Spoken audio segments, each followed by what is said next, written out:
Doctor Sudhanshu Trivedi. माननीय उपसभापति महोदया, आज ये एक ऐतिहासिक बिल मोदी जी की सरकार के द्वारा लाया गया है। क्योंकि लोकतंत्र की संपूर्ण व्यवस्था न्याय की निष्पक्षता और न्याय की सुगमता पर टिकी रहती है। आज जब किसी भी व्यक्ति को अंततः कोई परिणाम चाहता होता है तो बड़ा फेमस सेंटेंस है जो कहा जाता है, I will see you in court, but fact of the matter is nobody wants to go to court. तो बीच का रास्ता क्या है? If you don't want to go to litigation, the answer is mediation. और आज इसकी सबसे ज्यादा जरूरत अगर होती है तो उस गरीब व्यक्ति को होती है जिसके लिए समस्या यह होती है कि गांवों में कहा जाता है कि कई बार मुकदमा लड़ते लड़ते जमीन जायदाद भी बिक जाती है। न्यायिक व्यवस्था के द्वारा निर्णय आते हैं, निश्चित रूप से न्यायिक व्यवस्था के द्वारा दूध का दूध, पानी का पानी हो जाता है। परंतु इसमें एक समस्या यह होती है, किसी के हिस्से में दूध आता है, किसी के हिस्से में पानी आता है। फिर उसके मन का पानी जोर मारता है और वो बड़े कोर्ट में जाता है, फिर और बड़े कोर्ट में जाता है। तो समस्याएं टेक्निकल भी चलती रहती हैं, समाधान भी बहुत मुश्किल से मिलता है और सबसे ज्यादा इसकी समस्या गरीब व्यक्ति को मिलती है। तो मैं कह सकता हूं कि मोदी जी की सरकार ने जैसे हर गरीब के हाथ तक विकास की रोशनी पहुंचाई है, हर गरीब के हाथ तक शिक्षा की रोशनी पहुंचाई है, तो यह बिल एक ऐसी भूमिका बना रहा है जहां न्याय व्यवस्था की सुगमता भी हर गरीब को सहजता के साथ उपलब्ध हो सकती है। जिसे हम कहते थे ना, उगा सूर्य कैसा कहो मुक्ति का ये उजाला करोड़ों घरों तक ना पहुंचा, तो करोड़ों लोगों तक यह समाधान पहुंचेगा। दूसरी इसकी व्यवस्था अगर हम एक बड़े स्तर पर देखें, आज भारत विश्व की एक वैश्विक अर्थव्यवस्था बन गया है। जिस समय बड़े बड़े फाइनेंशियल डिस्प्यूट्स होते हैं, अगर वो डिस्प्यूट कोर्ट में ही जाएंगे तो उनके समाधान में कई बार टाइम, प्रोसीजर, सारी चीजें बहुत लग जाती हैं।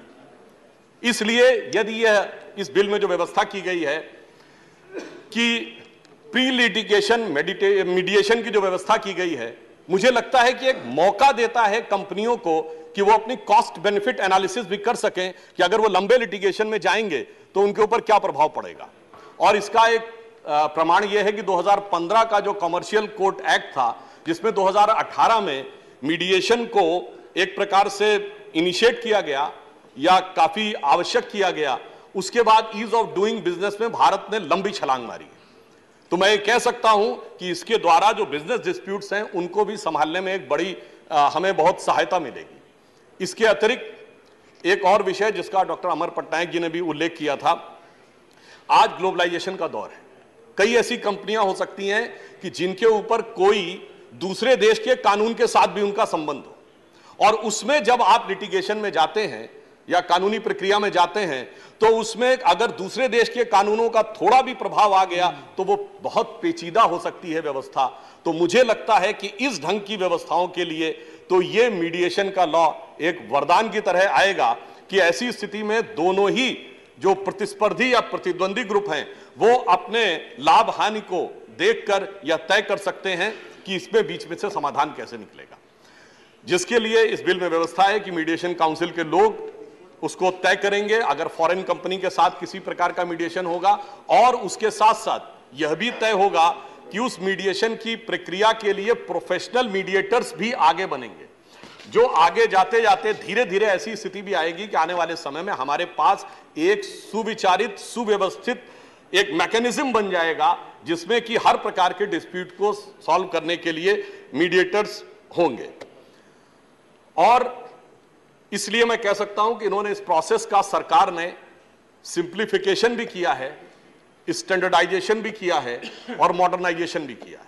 क्योंकि जब हम ऑनलाइन प्रोसेस को भी मान्यता दे रहे हैं, और कोविड के बाद के दौर में आपने देखा कि ऑनलाइन जिस तेजी से आगे बढ़ा है, तो उससे एक जो नई टेक्नोलॉजी के माध्यम से, इसमें एक और भी अच्छाई है कि सारा डिजिटल रिकॉर्ड आज की डेट में अवेलेबल होता है, तो बहुत सहजता के साथ आप ऑनलाइन मीडिएशन को भी में भी एक महत्वपूर्ण भूमिका निभा सकते हैं। इसलिए मेरा यह विचार है, एक तीसरा पक्ष जो इसमें कम्युनिटी और फैमिली, यानी तीसरा और चौथा पक्ष के ऊपर, कम्युनिटी के संदर्भ में तो मैं साफ कह सकता हूं कि यदि न्यायिक निर्णय आता है तो किसी एक के लिए स्वागत योग्य होता है और दूसरे के लिए, एक को हर्ष और दूसरे को विषाद देता है। सामंजस्य उसके द्वारा नहीं आ सकता। तो मुझे लगता है मध्यस्थता का भाव दोनों के मध्य कटुता को समाप्त करके एक मधुरता भी ला सकता है यदि मीडिएशन के द्वारा किन्हीं दो समुदायों के बीच में, क्योंकि आजकल सामुदायिक विषय भी बहुत सारे आने लगे हैं, लोग उसके लिए भी कोर्ट जाने लगे हैं। तो मुझे लगता है इसमें यह समाधान ज्यादा बेहतर ढंग से निकले। तीसरा, फैमिली कोर्ट्स के संदर्भ में एक और बात भी कहना चाहता हूं कि आज भारत की अदालतों में लगभग 4.5 करोड़ केस लंबित हैं, जिसके संदर्भ में आंध्र उच्च न्यायालय के एक जज साहब ने एक टिप्पणी की थी कि यदि सारे मैटर्स का सलूशन वर्तमान स्थिति से हो तो 300 साल लगेंगे इन सारे मैटर्स को रिजॉल्व होने में। तो अगर हमें उस चक्र से बाहर निकलना है तो मीडिएशन ही रास्ता है। और जब फैमिली की बात आती है तो मुझे लगता है कि फैमिली के संदर्भ में यदि मीडिएशन की व्यवस्था अच्छे ढंग से लागू हो, कई बार ऐसा भी होता है कि फैमिली कोर्ट में भी आज 12 लाख मामले फैमिली कोर्ट में लंबित हैं। कई बार होता है, मैं एक बात कहना चाहूंगा, हो सकता है कि हमारे कई लोगों को अदरवाइज भी लगे, आज की डेट में हम लोग कई बार वर्ड यूज करते हैं अल्ट्रा नेशनलिज्म, मगर आज एक और चीज आने लगी, अल्ट्रा इंडिविजुअलिज्म। व्यक्ति की स्वतंत्रता, स्वाभिमान अपनी जगह है, परंतु आज ऐसी परिस्थिति बनने लगी है कि फैमिलीज में भाई भाई, माता पिता, पति पत्नी के बीच में इतने प्रकार के विवाद होने लगे हैं कि अगर वो आगे बढ़े तो इसका देश पर क्या प्रभाव पड़ेगा। मैं एक डाटा आपके सामने रखना चाहता हूं। आज अमेरिका में 50 साल पहले पर पर्सन पर फैमिली 3.2 था, आज 2.5% पर फैमिली। ये 0.7 कम होने पे उनको 41 लाख नए मकान बनाने पड़े, जिसका इंपैक्ट उनकी इकोनॉमी पे $8 ट्रिलियन का पड़ा। भारत में 50 साल पहले ये 5.3 था, आज 4.9 है। कोई बहुत ज्यादा बदलाव नहीं आया है, परंतु यदि ये 1 पॉइंट से कम हो जाए, यानी 4.9 से 3.9 आ जाए, हमें 6 करोड़ नए मकान चाहिए हों। और अगर हम अमेरिका के लेवल पे चले जाएं 2.5 पे, तो हमें 16 करोड़ मकान चाहिए होंगे। You can imagine the impact of environment, forget about the impact on economy और साइकोलॉजी पे, सोसाइटी पे क्या होगा, वो तो एक अलग विषय है। इसलिए इस प्रकार के जो प्रोसेस हैं भविष्य में बहुत सी चुनौतियों से हमें बचाने का काम करेंगे, क्योंकि हमारे यहां महाभारत में एक प्रसिद्ध श्लोक कहा गया है, त्यजेत एकम कुलस्यार्थे ग्रामार्थे कुलम त्यजेत, राष्ट्रार्थे ग्रामं त्यजेत, आत्मार्थे पृथ्वीं त्यजेत। तो यानी इसका अर्थ सिर्फ यह है कि अपने, यदि परिवार का विषय आए तो कम से कम अपने अहम भाव को पीछे रखें तो ज्यादा बेहतर होगा।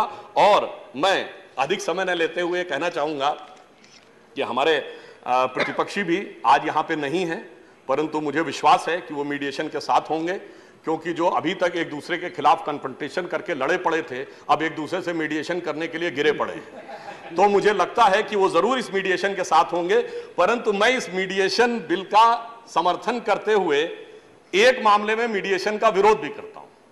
वो विरोध ये है कि जब कोई ये कहता है विदेश की धरती पर जाकर कि भारत के लोकतंत्र में मीडिएशन होना चाहिए, वहां से मध्यस्थता होनी चाहिए, तो उस मध्यस्थता के हम पूरी तरीके से विरुद्ध भी हैं।